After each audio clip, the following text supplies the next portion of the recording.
여러분 안녕하세요. 2022년 시즌부터 메가랜드에서 민법 강의를 하게 된 민법 강사 서석진입니다. 반갑습니다. 예, 지금 이 강의가 제가 메가랜드에서 하게 될 첫 강의입니다. 강의는 개념 이해 강의이고요. 제가 이 강의의 취지를 제가 한번 살펴봤는데, 메가랜드의 커리큘럼이 좀 독특해요. 보통은 이제 지금 11월, 12월 이 무렵에는 여타 다른 브랜드에서는, 이런 입문서를 가지고, 여기 보시면 우리도 입문서가 이렇게 있지 않습니까? 예, 좀 얇은 입문서인데요. 입문서를 가지고 가벼운 워밍업 강의를 합니다. 입문 강의라고 해서. 예. 그리고 이제 정식으로 이제 교재 기본서가 출간되는 시점은 이제 한 11월 이후 12월 이럴 때 출간이 되니까, 그 정식 교재가 나오면 그 기본서를 가지고 1월부터 정규 강의를 시작을 하거든요. 거의 대부분 그래요. 근데 우리 메가랜드는 보니까, 제가 벌써 우리 메가랜드라고 그러네요. 언제부터 메가랜드에 있었다고. 아유, 좀 쑥스럽네요. 여기 메가랜드를 보니까, 여기 11월, 12월부터 아예 기본서가 출간이 돼가지고 정규 강의를 시작을 하는 그런 시스템을 가지고 있더라고요. 남들보다 뭐 한 걸음 더 앞서 나가겠다는 취지죠. 예, 좋은 취지입니다. 자, 취지 좋은데, 모든 일에는 양면성이라고 하는 게 있어요. 이게 어떤 부분이 또 문제가 있을 수 있냐면은, 대부분 이 공부를 하시는 분들이, 공부 경험이 있으신 분, 시험을 도전을 했다가 안타깝게 좀 낙방에 고배를 드신 분도 있으실 테고, 또 법적인 백그라운드, 어떤 배경을 가지고 계신 분들도 있을 수 있겠지만, 거의 대부분의 분들은 아예 법에 대해서는 전혀 뭐 배경 지식이 없고, 그런 게 없는, 정말 그 법에 대해서 문외한들, 1도 모르시는 분들, 소위 말하는 법린이, 요즘 유행어로 법 모르는 법린이들, 이 대부분이실 텐데, 그분들이 11월부터 바로 정규 기본서를 가지고 정규 강의를 딱 들으시면, 조금 그게 벅차거든요. 예, 좀 무리가 따릅니다. 그래서 좀 워밍업을 하는 어떤 강의가 필요한데, 그런 컨셉으로 이 개념 이해 강의가 마련되어 있는 것 같습니다. 예, 그래서 제가 이제 강의 준비를 했는데, 딱 그 취지에 맞게 준비를 했습니다. 그러니까 전체적으로 뭐 이 전체 범위를 다 뭐 이런 짧은 시간에 다 훑을 수는 없고, 정말 여기 제가 적어놨죠. 최소한 이 정도는 알고 시작을 합시다라고 하는 것들, 정말. 그래서 기본 정규 과정에 들어가면은 또 진도를 나가야 되고 해서 좀 하고 싶은데 할 수 없는 그런 이야기들, 그런 것들을 모아가지고, 우리 개념 이해 강의를 제가 구성을 해봤습니다. 좀 비유를 들자면은, 구구단 같은 거예요. 구구단. 우리가 수학 시험을 가지고 비유를 들자면은, 우리가 치는 시험이 적어도 뭐 인수분해 또는 뭐 2차 방정식, 3차 방정식, 또 간단한 미적분, 그 정도까지는 이제 나오는 그런 시험인데, 그런데 여러분들은 지금 수학에 있어서는 아예 구구단도 모르는 상황이거든요.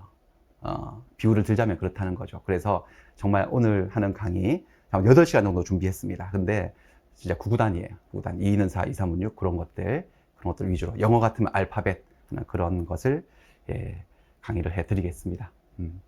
그리고, 그러니까 이걸 한번 시험을 경험해 보신 분들은 이 강의가 조금 싱거울 수도 있어요. 하지만 또 거꾸로 생각해보면 또 그렇지만도 않은 게, 그런 분들은 오히려 뒤에 고급 강의들, 뭐 팔레트 강의니, 무슨 쪽지게 강의니, 그런 것들은 다 경험을 해보셨어. 오히려 그분들이 시험에 안 되는 이유는 너무 기본적으로 알아야 될 그 기본기가 부족해서 또 그런 실패 경험을 겪었을 수도 있으니까, 그런 분들도 들어보시면 다 피가 되고 살이 될 겁니다. 그래서 그런 취지에서 강의를 준비했다라는 말씀을 드리고, 강의는 8시간 정도로 생각하고 있습니다. 그래서 시작을 해보겠습니다. 그래서 제일 첫 번째 주제는, 민법이란 무엇이냐부터 시작을 해보겠습니다. 우리가 민법 공부를 하니까 민법이 뭔지, 이 법이 어떤 법인지는 알고 시작하는 게 좋겠죠. 물론 민법이 무엇인지 시험 문제에서 물어보지는 않습니다. 정면으로 시험 문제 나오는 내용은 아니지만, 이런 것들이 밑바탕에 깔려있는 사람하고 그렇지 않은 사람은 분명히 어떤 차이를 보일 거거든요. 그래서 한번 시작을 해볼게요. 자, 민법은 이렇게 정의를 내릴 때 2가지 측면에서 정의를 내려요. 민법 학자들이. 형식적인 의미의 민법, 그리고 실질적인 의미의 민법, 이렇게 2가지 측면에서 정의를 내립니다.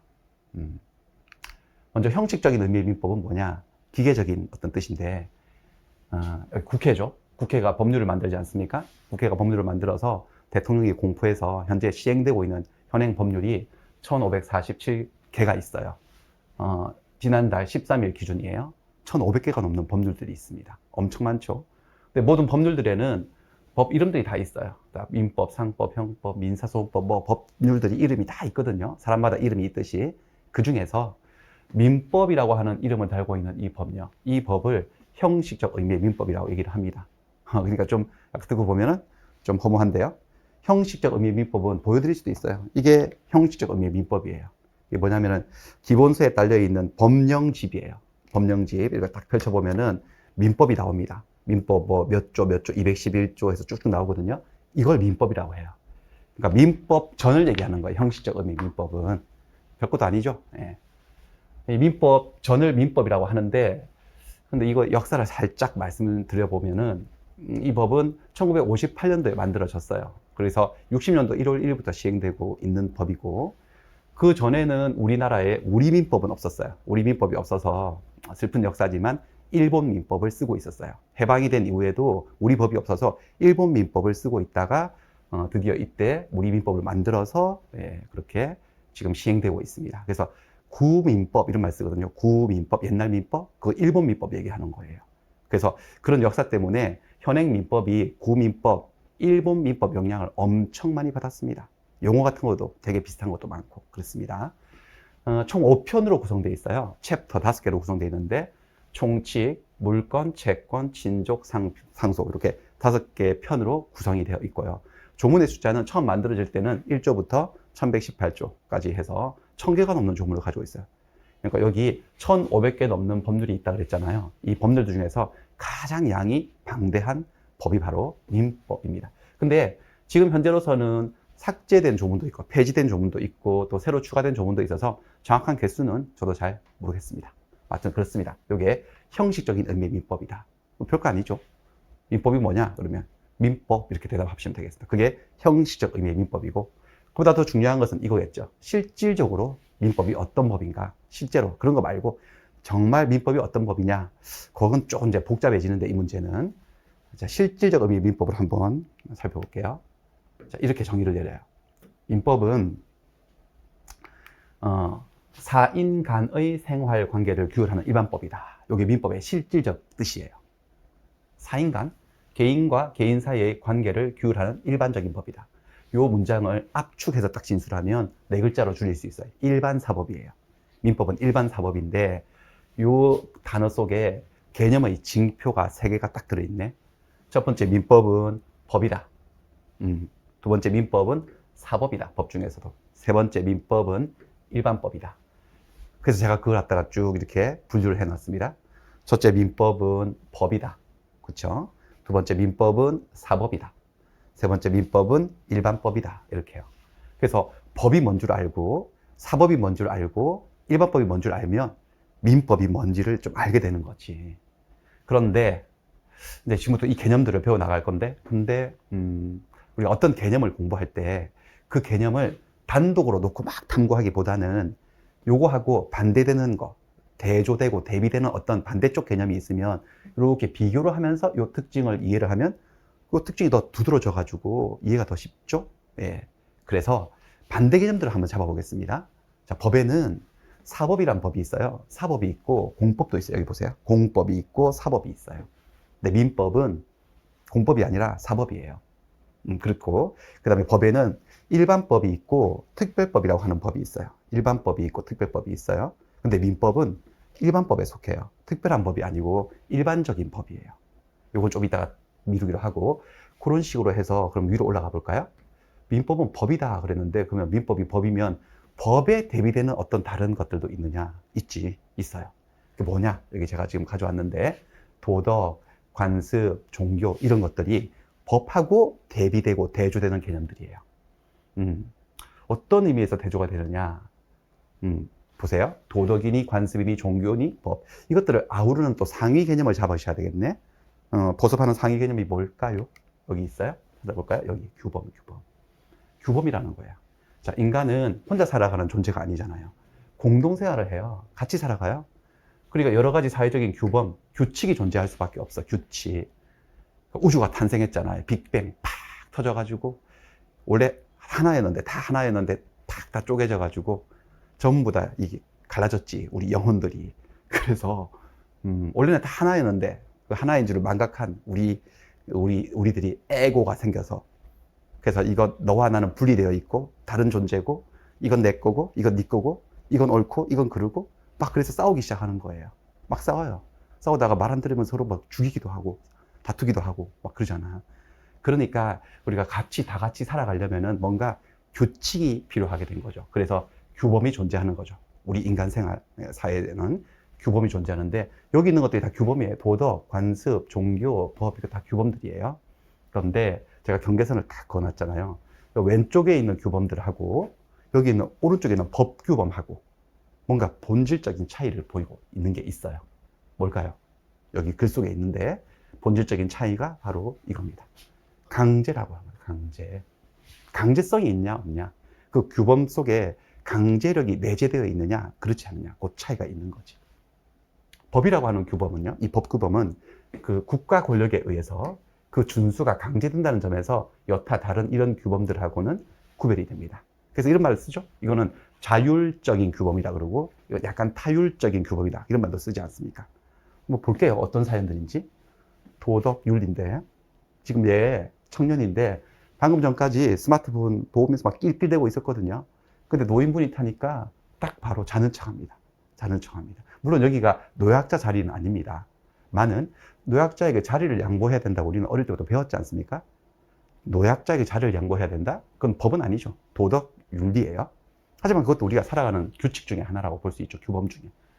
그 다음에 여기 보시면은 결혼식인데 친구예요. 친구가 결혼식에 와서 뭔가 이렇게 봉투를 줬어요. 근데 우리가 봉투 속에 뭘 넣어서 주는 게 관행 아닌가요? 관습? 십시일반의 정신, 상부상조의 정신. 큰 일이 있으니까 돈 쓸 일이 많으니까 뭐 좋은 일이면 경사면 축의금, 또 조사면은 조의금 같은 거 내지 않습니까? 그래서 뭐 봉투를 줬는데 봉투를 더 열어보니까 뭐가 있거든요. 뭐가 나오는데 편지만 나오는 거예요. 축하한다. 싸우지 말고 잘 살아라. 헤어지지 말고. 그렇게 적혀 있고 돈은 없어. 돈은 없으면 돈을 좀 줘야 되는 게 관행인 것 같은데 돈을 줘야 된다. 하지만 그건 법은 아니죠. 우리가 살아가는 관행이죠. 그 다음에 여기 이 사람은 이 교회를 다니는 신도고 교회 목사님인데 목사님 설교를 엄청 좋아해요. 뭐 엄청 열성적인 신도인데요. 근데 문제가 뭐냐면은 헌금을 안 해요. 절대로. 한 10년째 다니고 있는데 한 번도 헌금을 한 적은 없어. 11조? 당연히 안 내지. 그게 좀 문제가 있는데 교회를 다니면 좀 헌금을 해야 되지 않나요? 교회 속에 그 속에 규범인데 살아가는 규칙인데 또 이 스님은 지금 보니까 치백을 하고 계시네. 주말에 이거 EPL이에요. 프리미어 리그. 여기 손흥민이에요. 손흥민 경기 보면서 치백을 하는 게 이 스님의 낙입니다. 근데 스님이면 육식을 안 해야 되지 않나요? 그것도 그 어떤 종교에서 어떤 규범이라고 볼 수 있는데, 그렇죠? 여기 있는 규범들. 근데 여기 있는 규범들은 이걸 지키지 않았다고 해서 뭔가 강제를 할 방법은 없다라는 거죠. 어떻게 강제로 일으켜 세워? 그렇잖아요? 그냥 윤리적으로 요걸 비난할 뿐이지. 축의금을 어떻게 강제로 받아? 소송해서 강제로 받나? 축의금을? 그런 건 없죠.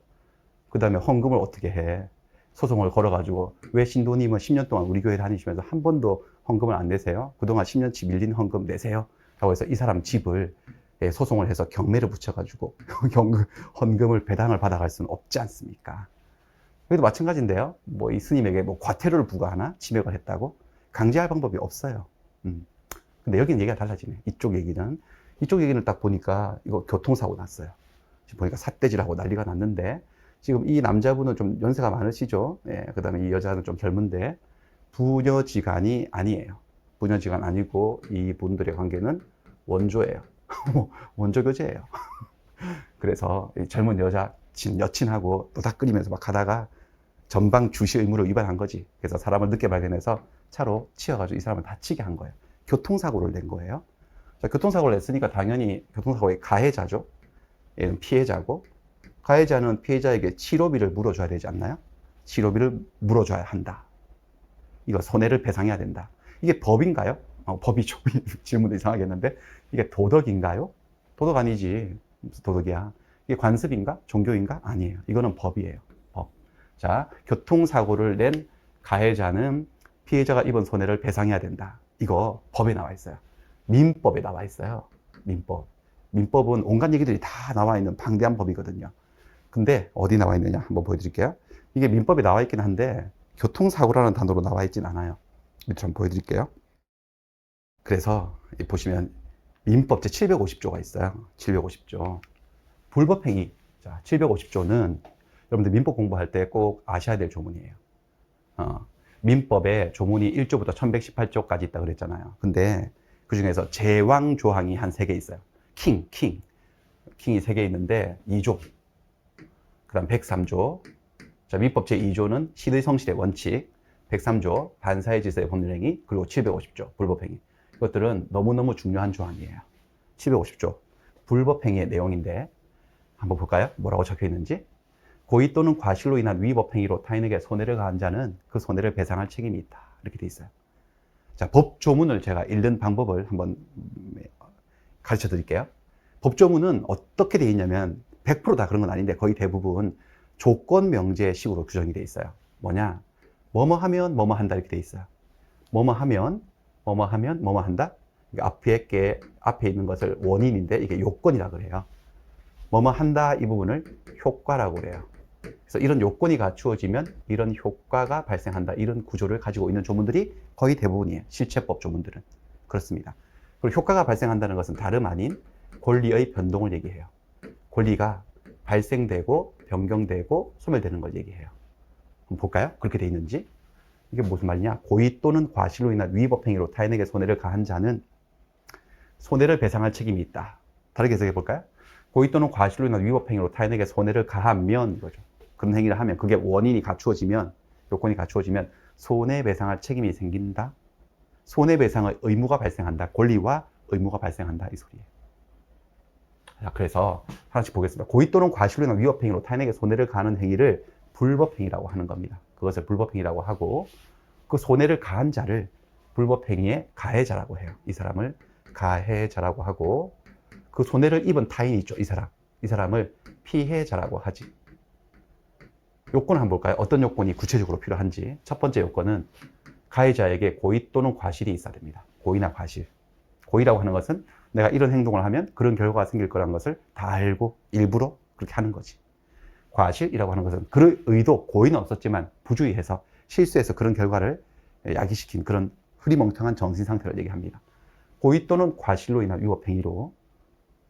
그래서 이게 요건이니까 이게 지금 법조문이 하나의 공식 같은 거거든요. 공식이에요. 수학 공식처럼. 그리고 실제로 일어난 사건이 문제예요. 그 문제를 이 공식에다 넣으면 어떤 결론을 우리가 알아낼 수 있는데 넣어보겠습니다.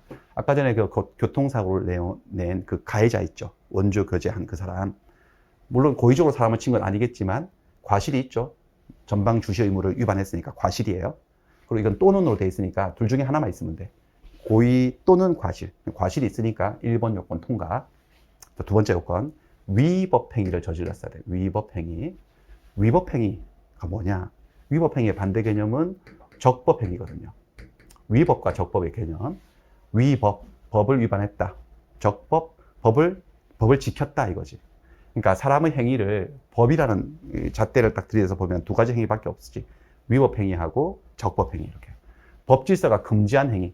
법질서가 그 행위를 부정적으로 봐서 하지 마라고 금지한 행위를 위법행위라고 하고 법질서가 그 행위를 긍정적으로 봐서 해도 좋아 라고 허용한 행위를 적법행위라고 합니다. 그렇다면 차로 사람을 치는 행위는 일반적으로 법질서가 금지하는 행위겠죠. 위법행위예요. 그러면 이 두 번째 요건도 통과했어요. 세 번째, 타인에게 손해가 생겨야 된다. 세 번째 요건. 손해가 생겼지. 저 사람 다쳐가지고 출근도 못하고 돈도 못 벌고 그다음 치료비도 많이 깨지고 됐어요. 그러니까 1, 2, 3 요건이 갖추어졌어요. 그럼 불법행위가 성립한 거지. 그럼 그에 따른 효과가 생겨요. 그러니까 가해자는 피해자가 입은 손해를 배상할 책임이 있다. 손해배상해줘라. 그런 거예요. 손해배상하는데 394조를 보시면 손해배상의 방법에서 손해배상을 어떻게 하는지 나와 있어요. 우리 민법에. 어떻게 하냐면 이렇게 하면 안 되죠. 뭐 다쳤잖아요. 다쳐서 여기가 찢어졌어. 그래서 가해자가 가가지고 어디가 찢어졌어? 미안해. 내가 꼬매줄게. 꼬매주는 방법으로 손해배상을 하면 안 돼요. 그렇게 하면 안 돼. 손해배상은 다른 의사표시가 없으면. 다른 의사표시가 있으면 다르게도 할 수 있는데 없으면 원칙적으로 손해는 금전으로 배상하는 거야. 돈을 주는 거야, 돈을. 금전 배상 원칙이에요. 그러니까 민법은 결국 전부 다 돈 문제로 돌아오는 거지. 민사 문제들은요. 돈 주는 거. 됐어. 이만큼 보셨어? 네, 됐습니다. 그래서 다시 올라가 볼게요. 이렇게 해놓고 위쪽으로 올라가야 되는데, 올라가려면 뭘 눌려야 되는지 고민하고 있네요. 잠깐. 여기서 이렇게 올라가 보겠습니다. 그러면 이제 여기서 보세요. 이게 지금 불법행위 요건을 다 갖춘 거야. 그러니까 손해배상을 해야 됩니다. 지금 이 사람은. 지우고. 자, 이 사람은 불법행위를 저질렀기 때문에 얘한테 손해배상을 해야 되고, 얘 입장에서는 손해배상을 해달라고 청구할 수 있다는 거예요.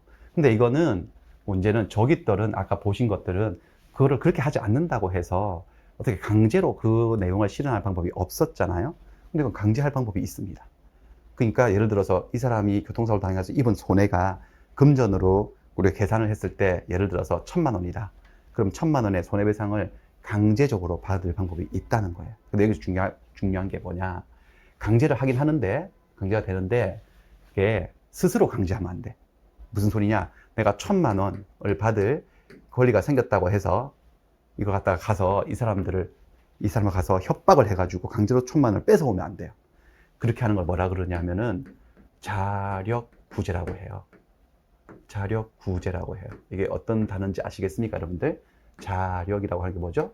스스로 자자의 힘력자지. 네가 아무리 권리가 있어도 네 스스로 그 권리를 실현해서는 안 된다. 힘을, 무력을 쓰지 말라는 거죠. 자력구제는 금지되어 있습니다. 법치주의에서 자력구제 금지. 그럼 어떻게 해야 되느냐? 여기 있네. 국가구제 원칙이에요. 자력구제 금지, 국가구제 원칙 이렇게 해서요. 국가를 통한 권리 구제를 해야 됩니다. 국가구제. 그러니까 적법한 절차를 통해서. 국가구제의 핵심 절차가 뭐냐면 이 두 가지예요. 소송과 집행이에요. 그러니까 돈을 안 물어주잖아요, 치료비를. 그럼 어떻게 하느냐? 얘한테 손해배상 청구 소송을 제기하는 거지. 민사소송이에요. 소송을 제기한 사람을 원고라 그러지. 원고. 그다음 소송 제기받은 사람을 피고라 그러죠.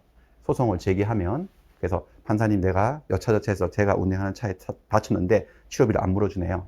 치료비를 받고 싶습니다. 라고 하면은 판사가 들어보고 사실관계가 그러하면 750조에 따라 재판을 해주지. 피고는 원고에게 금 1,000만 원을 지급하라. 이렇게. 소송에서 승소 판결을 받아요. 그럼에도 불구하고 치료비를 안 줘. 그러면 두 번째 단계인 집행 단계로 들어갈 수 있어요. 집행. 이 사람이 갖고 있는 재산을요. 재산, 뭐 토지든 건물이든 자동차든 돈 되는 재산이 있을 거 아니겠어요? 그걸 국가가 팔아버리지.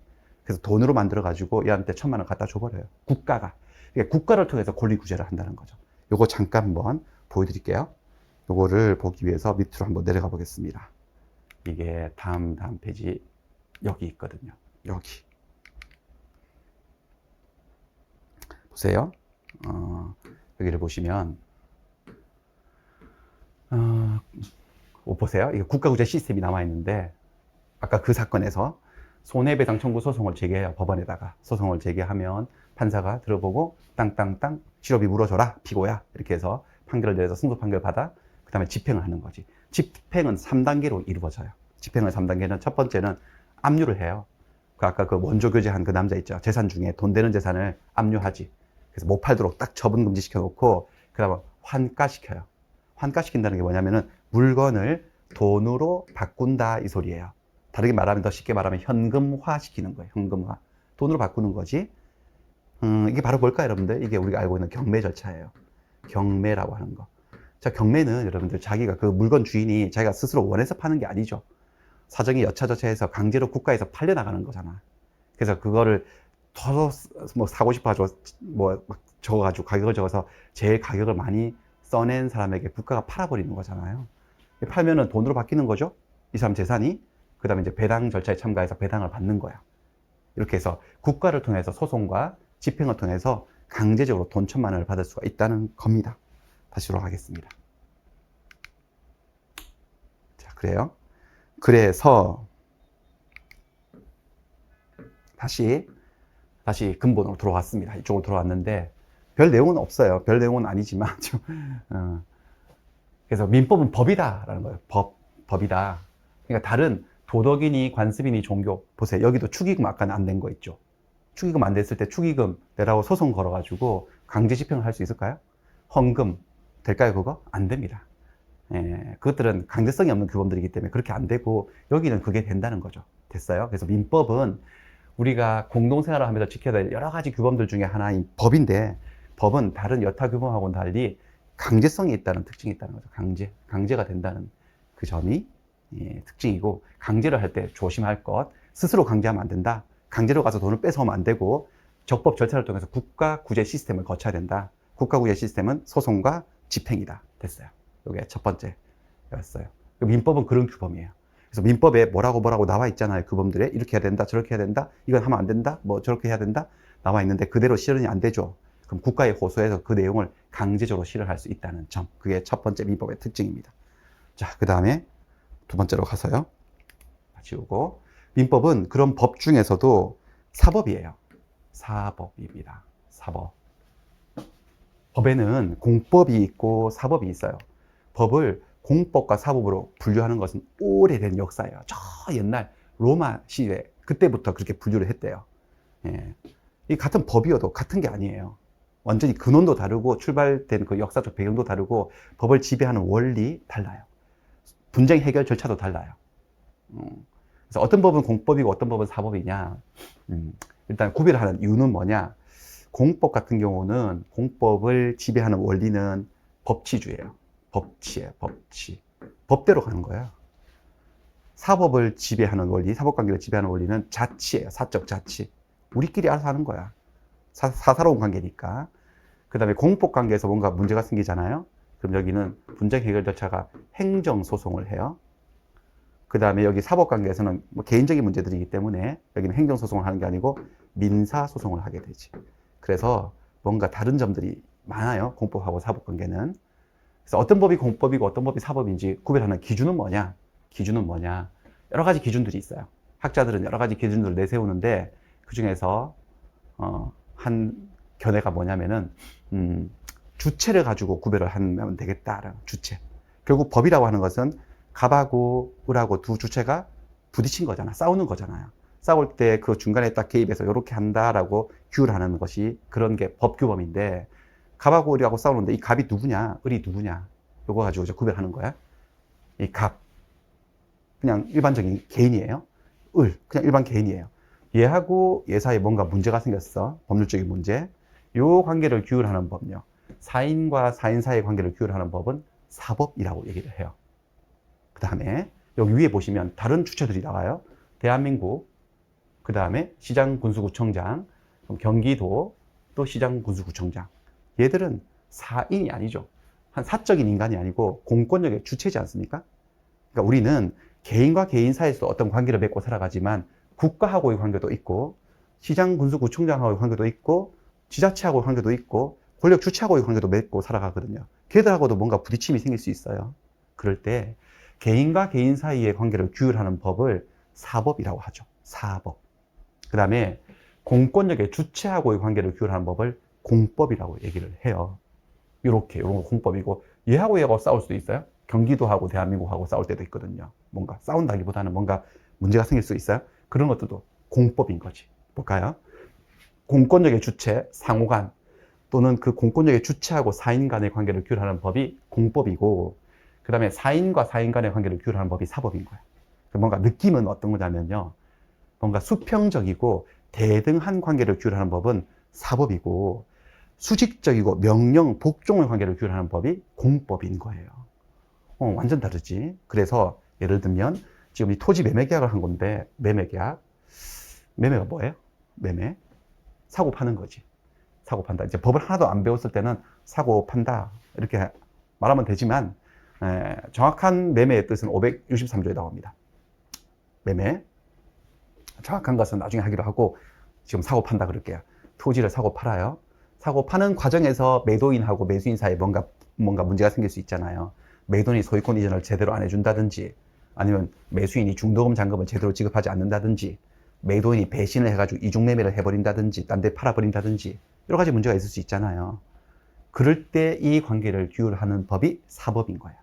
민법에 그 내용들이 나와 있습니다. 민법은 매도인하고 매수인의 관계를 563조부터 95조까지 해서 이게 몇 개예요? 이게 거의 33개 되나? 이런 조문들을 많이 두고 있어요. 그래서 매매에서는 이렇게 처리해야 된다고 규범들을 만들어 놓고 있어요. 개인과 개인 사이 관계를 규율하는 법이니까 이런 법이 사법인 거예요.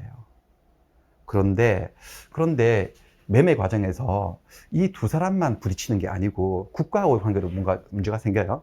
어떤 문제냐면 내가 이 토지를 살 때는 3억에 샀거든요. 근데 팔 때 지금 4억에 팔아요. 3억에 사서 4억에 팔면은 양도 과정에서 1억 원이라고 하는 소득이 생기잖아요. 그러면 국가가 가만 놔두지 않습니다. 돈 좀 버셨네? 돈 좀 내봐요. 라고 약간 삥을 뜯어가죠. 삥이라고 말하면 되나? 그래서 국가에 돈을 얼마 정도 내야 돼. 국가하고의 관계죠. 이것도 강제성이 있는 관계니까 법률 관계인데, 이거는 둘이서 우리끼리 사적 자치를 어떻게 해보는 게 아니고 복종해야 되고 명령하는 관계잖아요. 이거는 그러니까 이게 소득세를 부과하는 관계, 거기 소득세법에 의거하는 건데, 소득세법이 그러니까 분류상 공법에 해당하는 거지. 공법인 거예요. 민법은 사법에 해당한다면. 그래서 우리 시험 과목에 공법이라고 하는 게 있잖아요. 부동산 공법이라는 과목이 있죠. 근데 부동산 공법이라고 하는 이름을 달고 있는 법이 있는 게 아니고, 이 공법은 법의 분류예요. 종류예요, 종류. 법의 이름이 아니고 법의 종류. 예를 들어서 우리 사람에는 남자도 있고 여자도 있잖아요. 남자가 어떤 특정인을 얘기하는 게 아니고 남자라는 그 사람의 종류를 얘기하는 거잖아. 그렇잖아요. 그렇죠? 여자도 사람의 종류. 그런 식으로 공법은 그 종류를 얘기하는 것이지 공법이란 법이 딱 따로 있는 건 아니거든요. 그리고 분류를 하자면은 이 소득세법도 공권력의 주체하고 관계를 규율하는 법이니까 분류상으로는 공법에 속하는 거지. 세법도 공법이에요. 또 어떤 문제가 있느냐? 갑하고 을하고 토지를 매매한 이 지역이, 이 토지가 지가가 급격히 상승하고 있어요. 엄청나게 오르고 있거나 투기가 우려되는 지역이야. 그러면 또 어떻게 해야 되냐면 토지 매매 계약을 할 때 매도인하고 매수인은 공동으로 둘이 협력해서 시장 군수 구청자로부터 이 토지 매매에 대해서 허가를 받아야 돼요. 허가를 만약에 안 받고 계약을 하잖아요. 계약 무효 처리해버려요. 소유권 취득 못해요. 허가 받아야 돼. 이 허가 받아라라고 하는 이 내용은 어디 나오느냐? 부동산 거래 신고법에 나오거든요. 이거는 시장 군수 구청장, 즉 공권력을 주체하고 매도인 매수인 사인 간의 관계를 규율하는 법이잖아. 이것도 공법이지. 그러니까 공법적인 성격을 띠고 있는 거죠. 그 다음에 토지를 또 샀더니 토지 사셨어? 축하드리는데 돈 좀 내봐요 라고 이번엔 또 경기도가 기다렸다가 세금을 좀 받아갑니다. 지방세죠. 이건 저기는 국세니까 대한민국이 내는 거지만 소득세는, 이거는 지방세. 이 지방세법도 공권력 주체와 개인과의 관계를 규율하는 거니까 이것도 공법에 속하네. 그 다음에 토지를 왜 샀는데, 건물 지으려고 샀는데 건물 좀 지으려고 하니까 또 부르네. 시장 군수구청장이 막 지으면 안 됩니다. 건축 허가 받으세요 라고. 무허가로 지으면은 제재할 거예요. 이렇게. 이것도 권력 주체하고의 관계니까 이거 건축법에 나와 있는 내용인데 이것도 공법이네. 됐어요. 그래서 제가 이 경계선을 쫙 그어놨는데 소득세법, 부동산거래신고법, 지방세법, 건축법, 얘들은 다 공법. 공권력을 주체하고 관계를 규율하는 법, 공법이고, 이 매매 같은 걸 다루는 이 민법 같은 것은 사법이다라는 거죠. 완전히 다르잖아요. 그렇죠? 다릅니다. 완전히 달라서 이게 뭐 세금이 너무 많이 나왔다든지 뭐 허가를 안 내준다든지 이거 가지고 싸우게 되잖아요. 싸워야지. 뭐 국가하고도 싸울 일이 있고 시장 군수구청장하고 싸울 일이 있는데 그럴 때는 행정소송을 해야 된다니까. 민사소송이 아니고. 그래서 여기는 무조건 법대로 재판을 해야 돼요. 그 다음에 매도인하고 매수인이 뭔가 싸움이 생겼어. 그럴 때는 민사소송을 하는 거예요. 그리고 여기는 사적 자치 원리가 적용되어서 재판을 진행하는 원리가 달라요. 그래서 공법하고 사법은 엄준하게 구별해야 된다. 뭐 준별해야 된다 이런 말도 써요. 엄준하게, 준엄하게 구별해야 된다.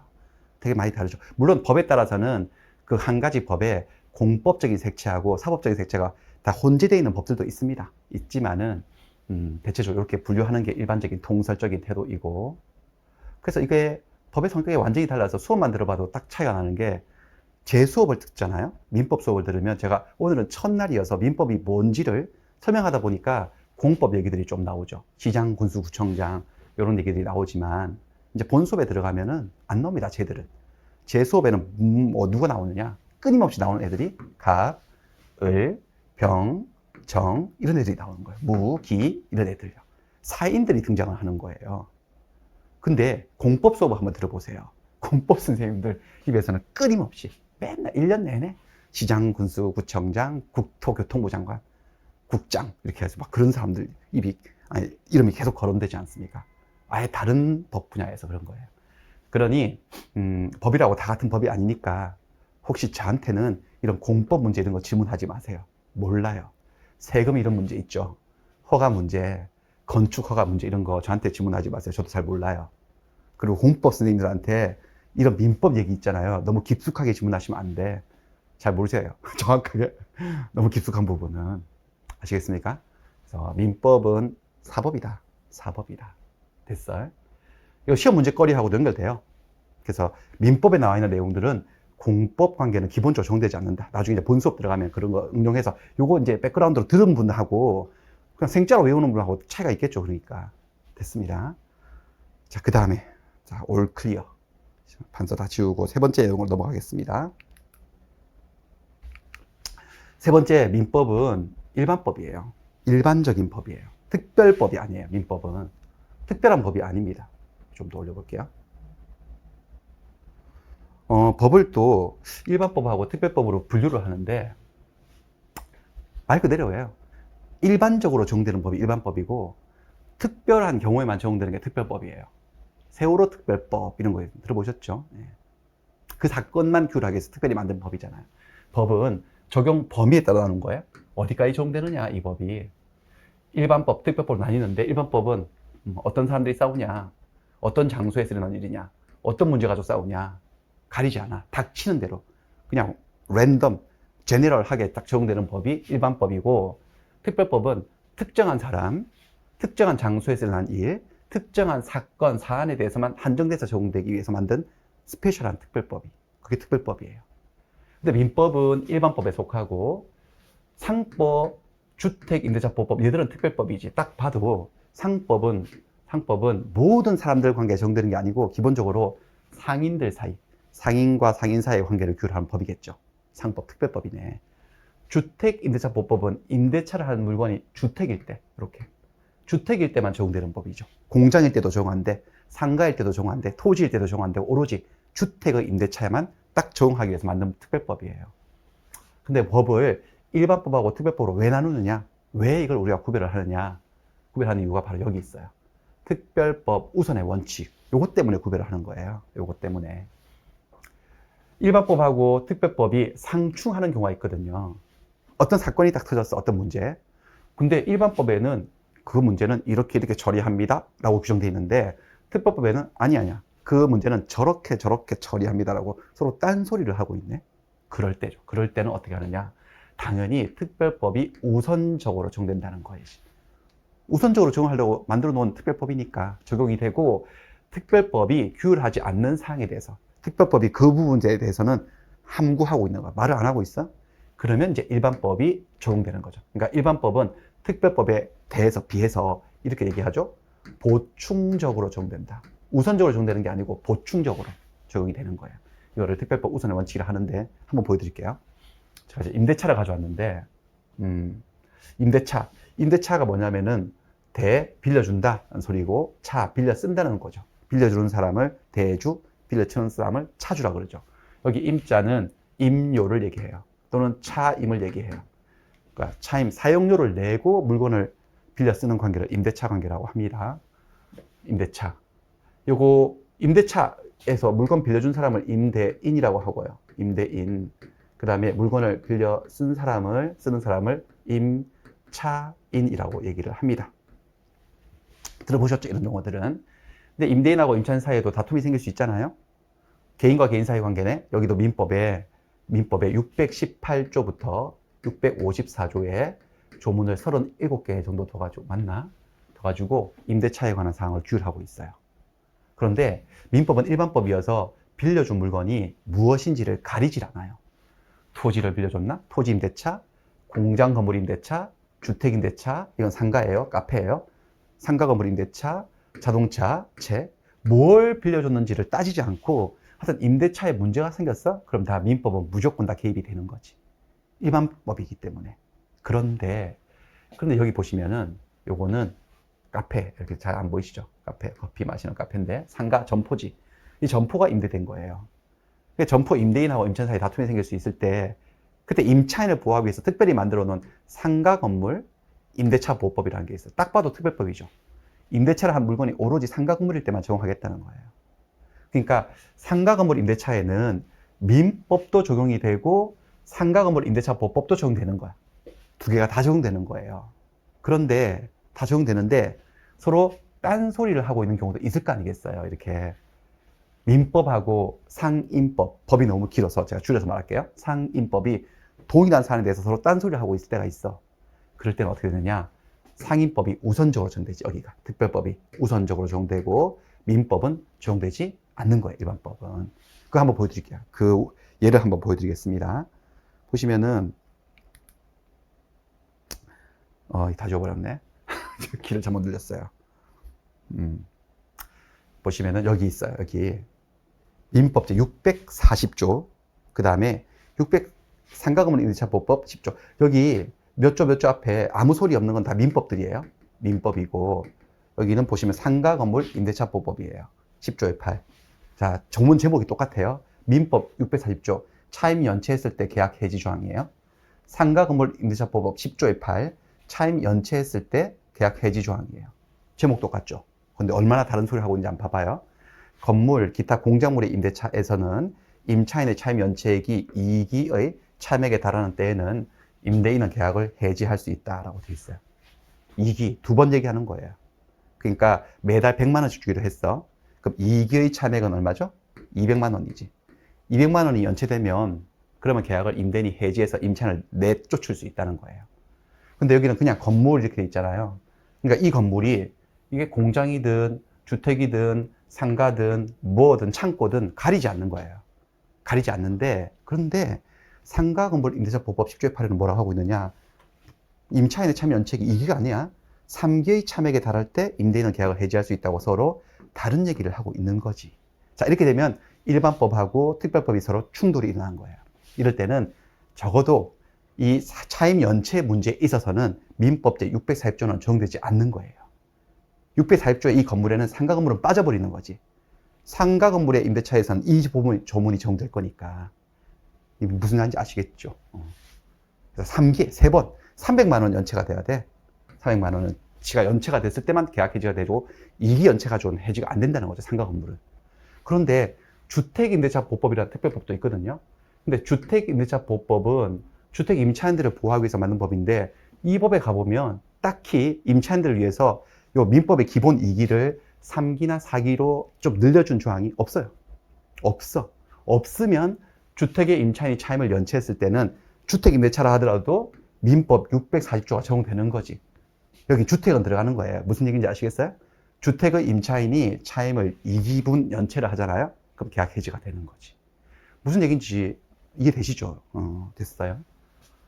그래서 민법은 일반적인 법이기 때문에 혹시 특별법에서 다른 어떤 얘기를 규정을 하고 있으면 민법은 나대질 않아. 뒤로 한 발짝 물러서서 관망을 하지. 그리고 특별법이 해결할 수 없는, 규율하고 있지 않은 어떤 사항에 대해서 비어있는 부분, 그럴 때 비로소 민법이 내가 해결해 볼까 하고 나가서 보충적으로 그 어떤 규율하는 그런 법이다. 그런 규범이다. 됐어요. 여기까지 해서 민법이 어떤 법인지를 우리가 공부를 좀 했습니다. 다시 한번 볼까요? 올라가 볼게요. 민법이 지금 세 개의 개념을 잡았어요. 일단 민법은 법이에요. 법. 법이기 때문에 강제할 수 있어요. 소송과 집행을 통해서 강제할 수 있어. 국가의 힘을 빌어서. 두 번째, 사법이에요. 사법이기 때문에 공권력을 주체하고 관계에서는 적용되지 않아. 개인과 개인 사이 관계만 적용되는 거예요. 근데 여기 개인에는 회사 같은 것도 포함돼요. 회사도 개인의 자격이지 공권력의 주체는 아니니까. 삼성하고 LG가 싸워. 그때도 이제 민법이 적용될 수 있어요. 충분히. 물론 상법이 우선적으로 적용되겠지만 걔들은 상인들이니까. 그 다음에 일반법이기 때문에 특별법이 딴소리를 하고 있을 때는 민법은 적용되지 않는다라고 했습니다. 그래서 민법 개념을 우리가 좀 이해를 했습니다. 정리가 좀 됐나요? 민법은 딱 압축 진술해 볼까 다시. 일반 사법이다. 민법은 첫째 법이고, 두 번째는 사법이고, 세 번째는 일반법이다. 됐어. 이러면 민법이 뭔지 약간 느낌이 온 거지. 됐고요. 그 다음에는 내려가 볼게요. 이런 민법을 우리가 공부를 할 건데, 우리 공인중개사 민법 시험 범위에 대해서 조금 얘기를 해드릴게요.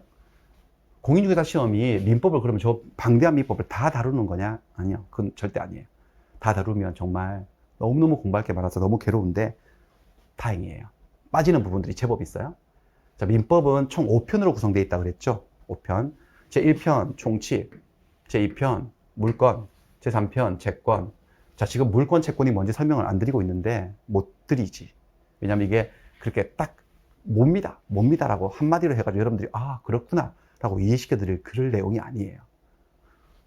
이게 있잖아요. 물권하고 채권의 차이, 엄청난 차이인데 이 차이를 엊그저께 우리 시험 쳤잖아요. 32회 시험. 그 시험 치신 분들, 그리고 그 시험에 합격하신 분들조차도 솔직히 말해서 이 물권 채권 차이에 정확하게 본질을 이해하고 있는 분들이 얼마나 될까? 저는 약간 회의적입니다. 그 부분에 대해서. 그러니까 딱 지금 바로 설명드리긴 힘들고 이런 게 있어요. 물권 채권. 제4편 친족, 제5편 상속인데 이 부분은 시험 범위에 들어가 있지 않아요.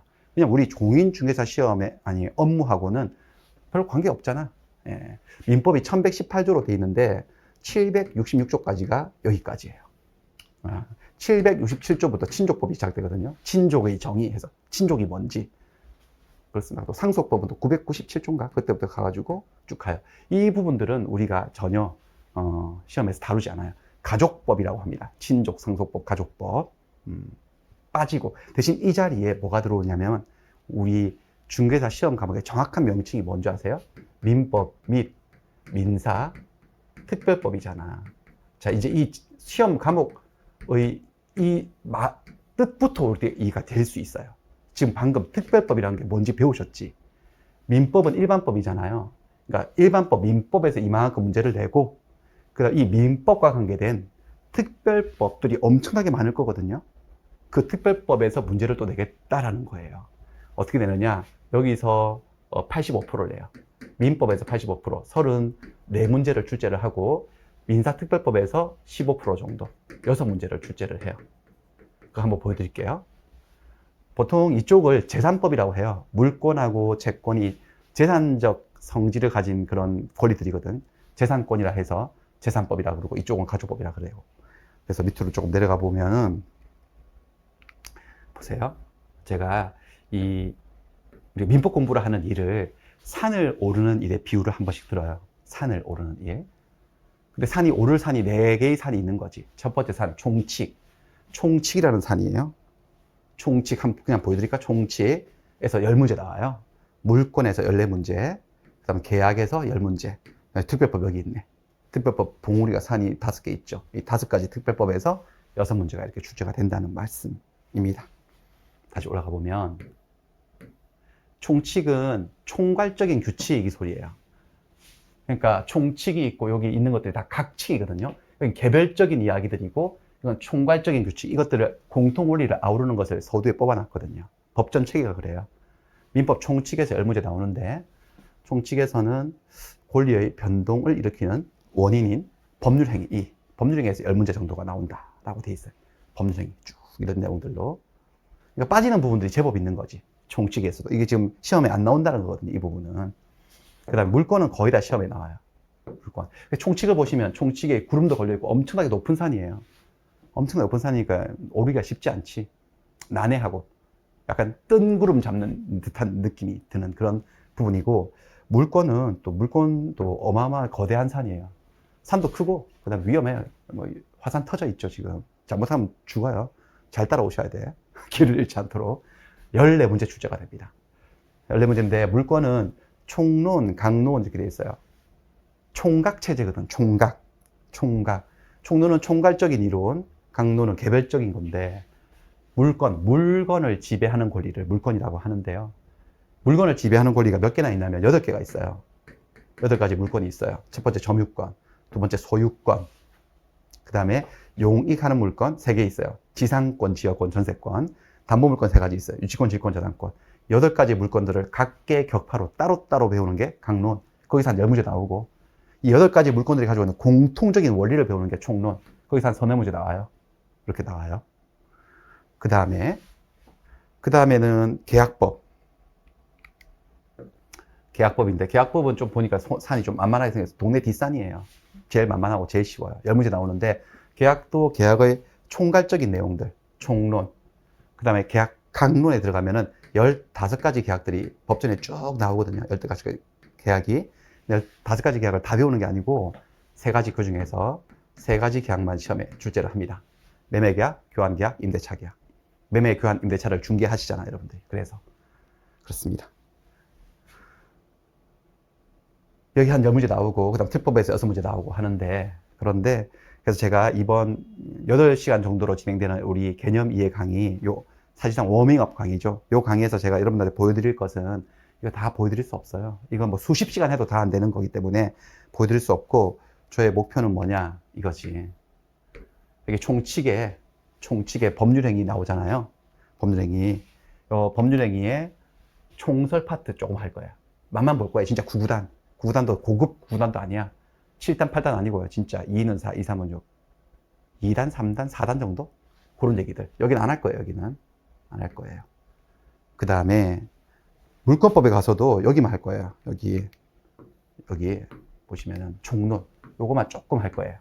물권의 기본 원리만 좀 볼 거예요. 개별적인 얘기들은 하나도 안 할 거예요. 할 시간도 없어요. 8시간 가지고는. 택도 없는 일이고.